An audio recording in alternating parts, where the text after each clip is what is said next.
पहला बाब। राजस्थान, जैसलमेर, गजुओं की बस्ती। सुबह के 7 बज रहे थे, सूरज अभी पूरा भी नहीं निकला था। शुआएं आहिस्ता आहिस्ता चारों तरफ फैलकर रोशनी करने में मशगूल थी। एक नए दिन की शुरुआत थी उन्हीं पुराने ख्यालात के साथ। दिसंबर की शुरुआत होने वाली थी।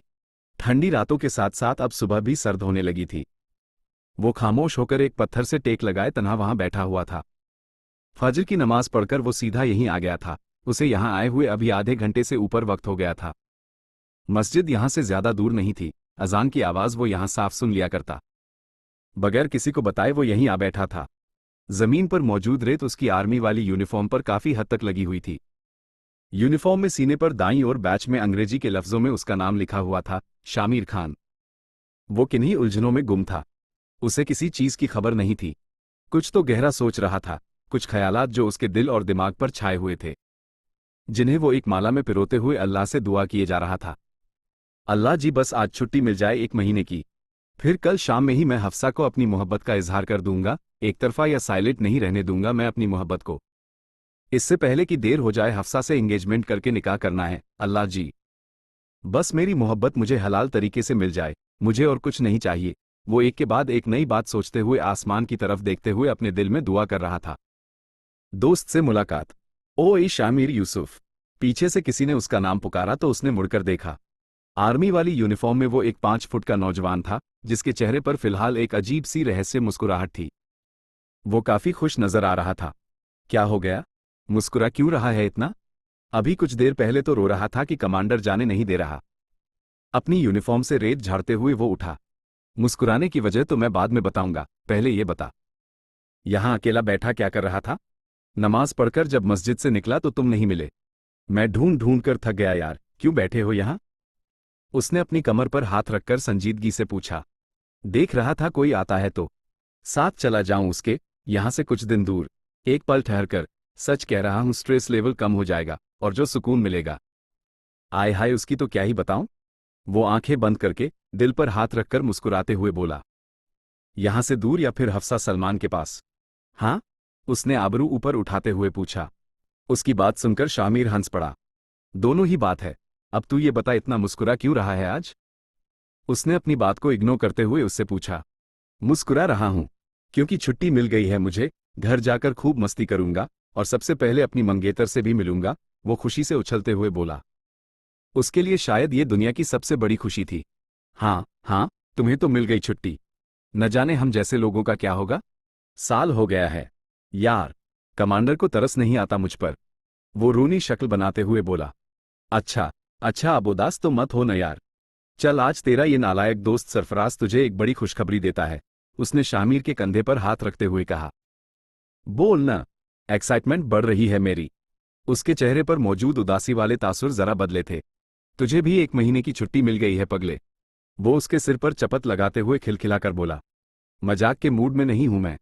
उसे गोया यकीन नहीं हुआ। तुझे लगता है मैं मजाक कर रहा हूं? वो हैरत से शामिर को देखने लगा। वाकई छुट्टी मिल गई है? उसने खुद को यकीन दिलाने के लिए उससे पूछा। अल्लाह की कसम, मिल गई है छुट्टी। सरफराज ने कदरे मुस्कुराहट उसको यकीन दिलाने के लिए कसम खाकर कहा।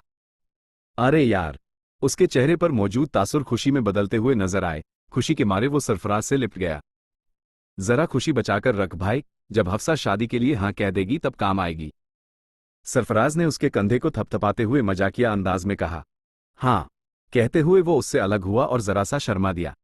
प्रपोज की प्लानिंग तो बना ली है, क्या लगता है हां कह देगी? सरफराज ने संजीदगी से पूछा। बेस्ट फ्रेंड हूं उसका, और क्या ही प्रॉब्लम होगी उसे? यकीन है मुझे, अगर प्रपोज करूंगा तो शादी के लिए मान जाएगी। और रही बात मेरे और उसके अम्मा अब्बा की, तो उसकी फिक्र ही नहीं है। वो लोग 1 मिनट में राजी हो जाएंगे। उसने कंधे उचकाते हुए बड़े आराम से कह दिया।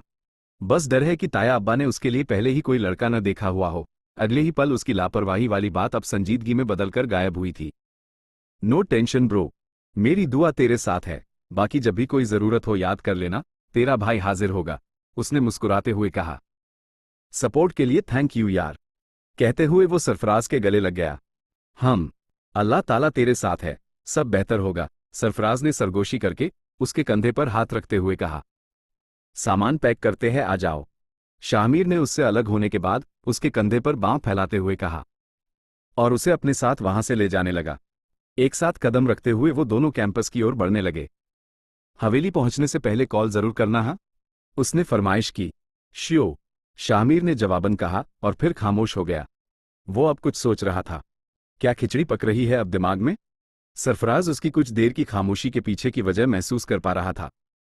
सोच रहा हूं सबको सरप्राइज कर दूं, आने की खबर न दूं। उसने अपने ख्यालात उसके दरमियान रखे। गुड आइडिया, दो लफ्ज कहकर वो जवाबन बस मुस्कुरा दिया। बस यात्रा और पुरानी यादें। वो पुरसुकून बस में बैठा था। हाफ बाजू वाली आर्मी की एक टी शर्ट और पैंट उससे मिलती जुलती ही थी। सिर पर भी कपड़ों से मिलती जुलती स्पोर्ट्स कैप पहन रखी थी। फोन में यूट्यूब पर कुछ देख ही रहा था कि उसके फोन पर प्रतिलिपि ऐप से एक नोटिफिकेशन आई। Manoor Naufal published a new composition. उसके चेहरे पर खुद ब खुद एक मुस्कुराहट आई। उसने नोटिफिकेशन पर क्लिक किया तो प्रतिलिपि ऐप खुल गया। उसके सामने इस वक्त गजल और शायरी कलेक्शन नाम से एक पेज खुला था। उसने इस पेज के आखिर में अपलोड की गई कंपोजिशन पर नजर डाली। आज की डेट में ही इंतजार नाम से अपलोड की गई थी।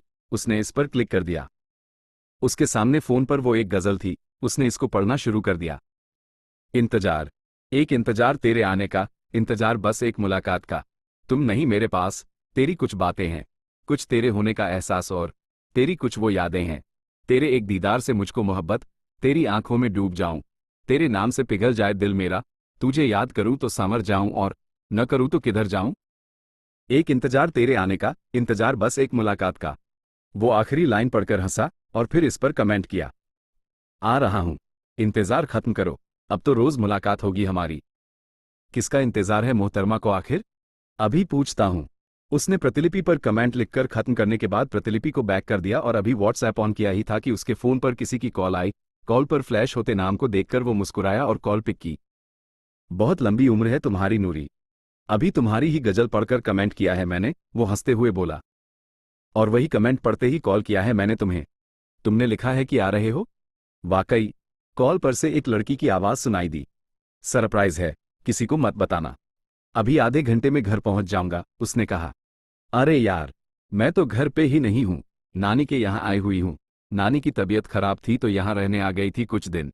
अपने बारे में बताने के बाद, अच्छा सुनो, मैं भी आ रही हूं, सामान पैक है, अभी कुछ देर में निकलूंगी, फिर कल दोपहर तक पहुंच जाऊंगी, उसने जल्दबाजी में कहा। वो काफी एक्साइटेड हो गई थी उसके आने का सुनकर। हाँ, आ जाना, वेट करूंगा, वो शिद्दत से मुस्कुराया। कुछ पल की खामोशी के बाद उस लड़की ने पूछा, अच्छा बताओ तबीयत कैसी है? उसने सवाल किया। मेरी तबीयत का छोड़ो, तुम अपना बताओ। आजकल कुछ ज्यादा ही मोहब्बत नहीं चल रहा ये तुम्हारा? कोई लड़का पसंद आ गया है क्या? शामिर ने मजाकिया अंदाज में पूछा। हम इस मामले को यहीं खत्म करते हैं, इस बारे में मिलकर बात करेंगे पूरी तफसील से।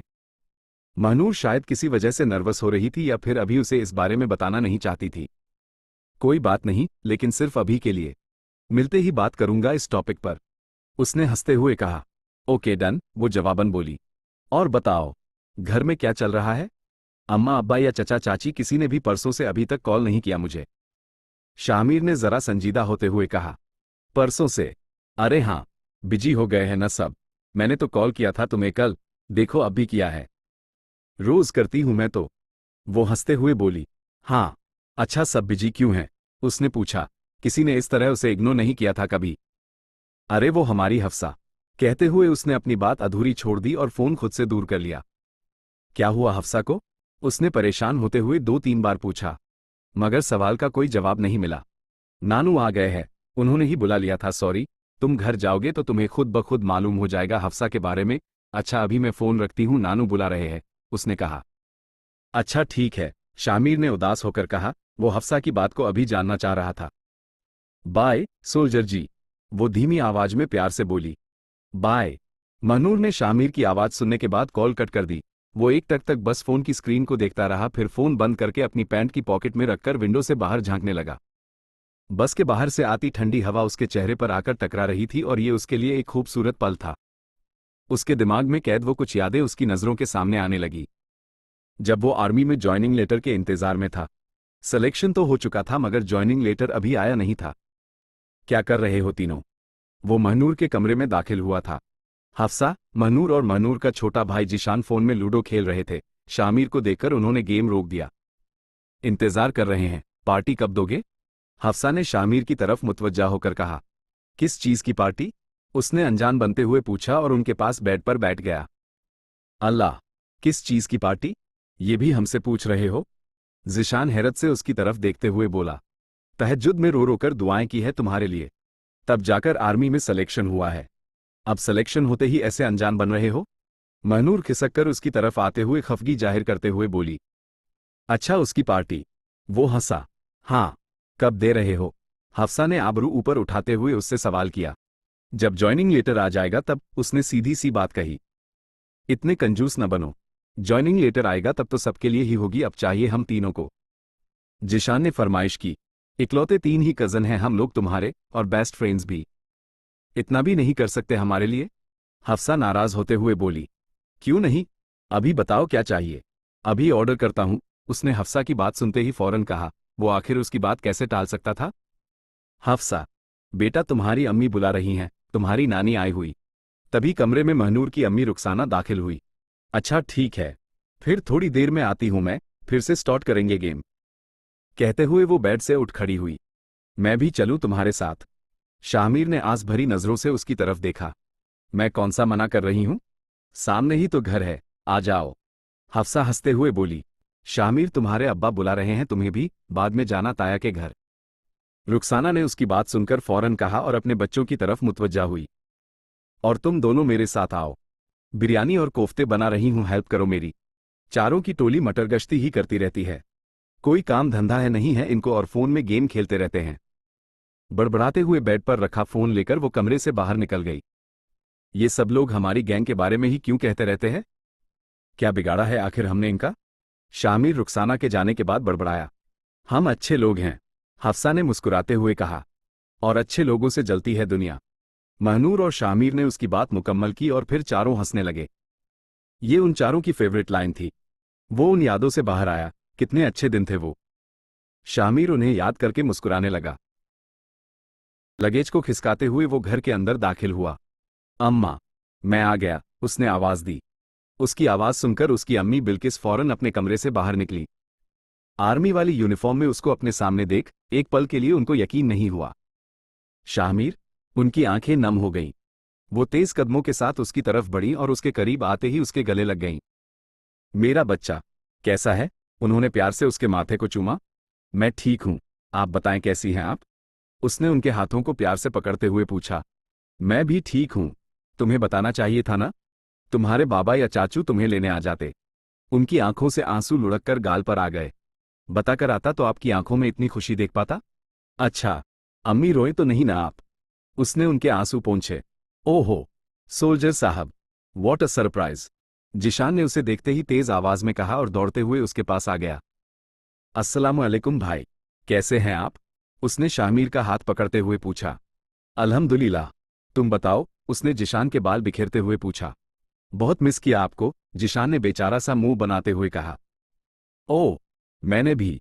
खाना बना दूं तुम्हारे लिए? उन्होंने प्यार से पूछा। नहीं, मैंने खा लिया था, अभी बस सामान रखकर फ्रेश होऊंगा। चचा चाची और अब्बा कहाँ हैं? नजर नहीं आ रहे, उसने इधर उधर देखते हुए पूछा। घर पे कोई नहीं है, सब हफ्सा के घर पे हैं और नूरी अपनी नानी के यहाँ गई हुई है, कल आएगी। तुम अभी फ्रेश हो जाओ, मैं सामान रखती हूँ तुम्हारा, फिर हम लोग भी हफ्सा के यहाँ चलते हैं।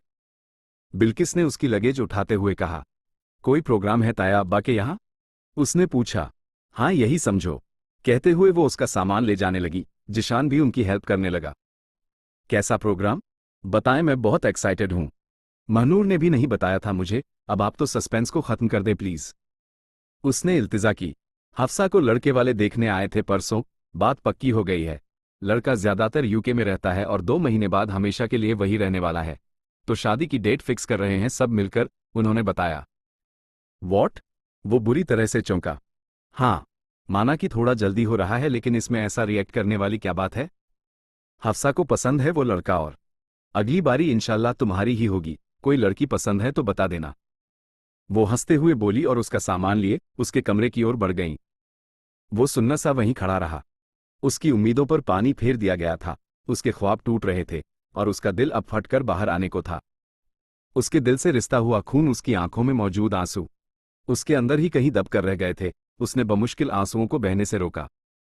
आर्मी ऑफिसर था मगर इंसान था, और इंसान के पास दिल होता है, वो दिल जो इंसान को कहीं का नहीं छोड़ता। उसने सोचा था कि वो सबको सरप्राइज देगा, लेकिन यहां तो खुद इसे इतना बड़ा सरप्राइज मिल गया था जिसका उसने अपनी जिंदगी में कभी तसव्वुर नहीं किया था। जाओ न, फ्रेश हो जाओ, जल्दी से, हम भी चलते हैं वहां। बिल्किस उसका सामान रखकर कमरे से बाहर निकली, वो अभी तक वहीं खड़ा था। अम्मा, मैं नहीं जा पाऊंगा, अभी ट्रैवल करके आया हूं तो सिर में दर्द हो रहा है और थकावट भी है, जब अच्छा फील करूंगा तो चला जाऊंगा, उसने अपने जज्बातों पर काबू पाते हुए कहा। चाय बना दूं तुम्हारे लिए? उन्होंने पूछा। नहीं, मैं फ्रेश होकर सोना चाहता हूं, प्लीज कोई मुझे डिस्टर्ब न करे, कहते हुए वो अपने कमरे की ओर बढ़ गया। उसने अपने कमरे का दरवाजा बंद कर लिया। ट्रैवल करके आया है तो थक गया है, आप परेशान न हों, जिशान ने हल्की सी मुस्कुराहट के साथ उनसे कहा। उन्होंने भी खामोशी में बस हाँ में सिर हिला दिया। वो खुद को और न रोक सका। वो रोया, बहुत रोया, बेड पर औंधे मुंह गिरने वाले अंदाज में लेट गया और खामोश सिसकियां भरने लगा। उसकी मोहब्बत भी खामोश ही रह गई थी उसकी इन सिसकियों की तरह। उसने देर कर दी थी, पहली मोहब्बत थी, और उसी में ये हाल बन गया था उसका। काश मैं किसी को बता ही देता इस बारे में। वो दिल ही दिल खुद को कोसने लगा। उसने ये बात सिर्फ अपने दोस्त सरफराज को ही बताई थी। उसने एक गलती तो कर दी थी। अगर वो घर में किसी को पहले ही बता देता तो आज उसकी ये हालत न हुई होती। वो यूं न रोता, उसे पछतावा था, और हालात बिगड़ने के बाद आखिर में इंसान के पास पछतावा ही तो बचता है। तभी अजान की आवाज सुनाई दी। उसने एकदम से रोना बंद कर दिया। उसके दिमाग में एक कर्ज सा लगा। वो क्यों रो रहा है? उसने इतनी इल्तिजाएं की अल्लाह ताला से, मगर फिर भी हफ्सा उसे नहीं मिली। मगर क्यों? बेशक अल्लाह ताला सब जानता है और सब देख भी रहा है। क्या अल्लाह ताला ने उसके लिए कुछ और सोचा है? अजान खत्म हुई और उसके साथ ही उसके ख्यालात का मुसलसल चलना भी। बेशक अल्लाह हर इंसान के लिए बेहतर लिखता है। उसने अपने आंसू पोंछे और बेड से उठ खड़ा हुआ। कमरे का दरवाजा खोलकर वो बाहर निकल आया। उसे मगरिब की नमाज के लिए मस्जिद जाना था। वो ईशा की नमाज के बाद अपने कमरे में दाखिल हो ही रहा था कि एक आवाज ने उसके कदम रोके। अपने पापा से तो मिल लिए, चचा को देखना तक गवारा नहीं समझा, हाँ मीरू? नौफले ने नाराजगी जताते हुए कहा था। सॉरी चचा, वो तबीयत ठीक नहीं थी तो। क्या हुआ मेरे टाइगर को? उन्होंने उसकी बात बीच में ही काटते हुए उसके कंधे पर हाथ रखकर पूछा। थकावट है और अजीब सा लग रहा है, आई थिंक 3-4 घंटे अकेले ट्रैवल करके आया हूं ना, उस वजह से। उसने हल्की मुस्कुराहट बिखेरते हुए कहा। कहो तो डॉक्टर को बुला लूं? उन्होंने अपना फोन अपनी शर्ट की जेब से निकालने के बाद उससे पूछा। नहीं, डॉक्टर की जरूरत नहीं है, थोड़ा आराम करूंगा तो ठीक हो जाऊंगा, उसने फौरन मना किया। अच्छा ठीक है, उन्होंने उसके जवाब पर फोन बंद करके वापस पॉकेट में रख लिया। अच्छा चाचू, वो हफ्सा की शादी की डेट फिक्स हो गई? उसने जरा अटकते हुए पूछा। हाँ, अगले महीने की 2 तारीख को है। तुम्हें क्या बताया नहीं किसी ने? सब इतने लापरवाह हो गए हैं तुम्हें लेकर। अभी खबर लेता हूं मैं सबकी। कहते हुए वो जाने ही वाले थे कि उसने आवाज देकर उन्हें रोक लिया। मैं अपने कमरे में था और सबसे कहा था कि कोई डिस्टर्ब न करे, इसमें किसी की कोई गलती नहीं, उसने सारी बात खुद पर लेते हुए कहा। ओह, कोई बात नहीं, अभी तुम आराम करो, सुबह बात करेंगे, उन्होंने कहा और प्यार से उसके सिर पर हाथ रखने के बाद वहां से चले गए। कुछ तो चल रहा था उसके दिमाग में। वो अपने कमरे में दाखिल हुआ और कमरे का डोर लॉक कर लिया। बेड पर बैठते हुए उसने किसी के नंबर डायल किए। एक रिंग के बाद कॉल पिक हुआ। मैंने सोचा नहीं था तुम कॉल करोगे, इतनी मुश्किल से जो पीछा छुटा है मुझसे। कॉल के दूसरी ओर से किसी ने हंसकर मजाकिया अंदाज में कहा। कमांडर, मुझे आपसे एक जरूरी बात करनी है, इसीलिए कॉल किया है। उम्मीद है कि आप मेरी हेल्प करेंगे, शामिर ने संजीदगी के साथ कहा। क्या हुआ? बोलो। उसकी आवाज सुनकर कमांडर को महसूस हुआ कि वो संजीदा है। मैं वापस आना चाहता हूं कल सुबह। हाँ? वो उसकी बात सुनकर हैरान हो गए। जो लड़का पिछले 8-9 महीनों से छुट्टी के लिए उसके पीछे पड़ा हुआ था, वो अब एक दिन भी अपने शहर में पूरा नहीं करना चाहता था। ये वाकई एक बहुत बड़ी हैरत की बात थी। हाँ जानता हूं आप हैरान हैं। देखिए सर, मेरी कुछ पर्सनल प्रॉब्लम है। मैं कल सुबह ही निकलना चाहता हूं और आप ये छुट्टियां कैंसिल कर दें प्लीज। आप स्पोर्टिव हैं और अंडरस्टैंडिंग भी, आप समझ सकते हैं सर। आपको खुदा का वास्ता है, प्लीज, उसने परेशानी के साथ कहा। वो उससे मिन्नतें करने लगा था। देखा जाए तो न तो इसमें हम दोनों का कोई फायदा है और न ही कोई नुकसान। अगर तुम्हारी कोई पर्सनल प्रॉब्लम चल रही है तो बेशक आ सकते हो, लेकिन देखो नए साल से पहले नहीं मिलेंगी तुम्हें ये छुट्टियां। तुम्हें अगले साल सितंबर का इंतजार करना होगा। उन्हीं छुट्टियों में ऐड कर दूंगा ये छुट्टियां भी। कमांडर ने उसे पूरी बात समझाते हुए कहा। ठीक है, मुझे कोई प्रॉब्लम नहीं है, लेकिन कमांडर, मेरे घर वालों में से कोई भी आपको कॉल करके मनाने की कोशिश कर सकता है। आप मेरे घर वालों को इग्नोर करके मना कर दीजिएगा, उसने सोचते हुए कहा।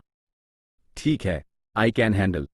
कमांडर ने आसानी के साथ अपनी बात कह दी। इतना तो स्पोर्टिव और अंडरस्टैंडिंग था कमांडर। मैं कल सुबह निकल जाऊं फिर? उसने पूछा, उसे यकीन नहीं हो पा रहा था। हाँ, आ जाओ, कमांडर ने कहा।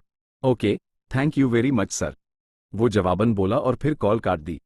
वो सोच रहा था, अगले महीने तक यहां रुकना उसके बस की बात नहीं, इसलिए उसने यही तरीका सोचकर निकाला था। अब वो वापस जाकर शायद जरा सुकून में हो। यहां अब उसे सुकून नहीं मिलेगा, इस बात पर उसे पुख्ता यकीन था। उसे दुख तो हो रहा था, मगर वो इस मुश्किल को इग्नोर करने के अलावा अब कर ही क्या सकता था।